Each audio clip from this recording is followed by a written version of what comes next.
Elijah Canlas at Miles Ocampo hiwalay na.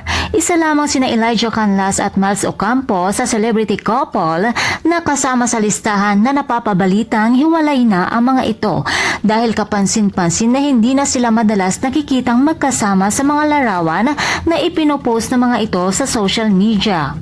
Kaya naman, sa naging eksklusibong panayam ng ABS-CBN News kay Elijah na itanong sa aktor ang tungkol sa kalagayan ng relasyon nila ni Miles at dito, kinumpirma ni Elijah na hiwalay na nga daw sila ng aktres. Bagamat naghiwalay ang mga ito, mananatili pa din umano ang pagmamahal ni Elijah kay Miles at susuportahan pa rin niya ito sa anumang naisin ng aktres.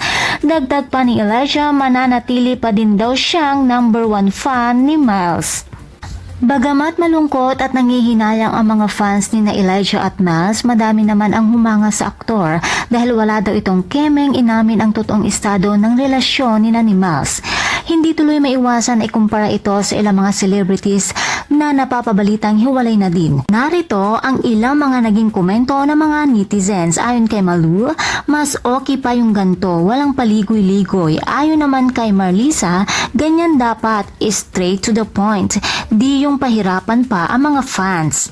At ayon naman kay Katel, this kiddo is a real man, ganto dapat sumagot, direct, hindi showbiz at may respect sa babaeng minahal niya. Yung iba puro pa bebe, sana magkabalikan kayo someday. Miles is sweet kinda girl. Nagbiro naman si Zen at ayon sa kanya, nako baka mamaya kasalanan na naman ito ni Andrea, hahaha, charot. Samantala wala pang reaksyon si Miles tungkol dito. Sina Elijah at Miles ay dalawa lamang sa pinakamahusay na aktor sa kani-kanilang henerasyon.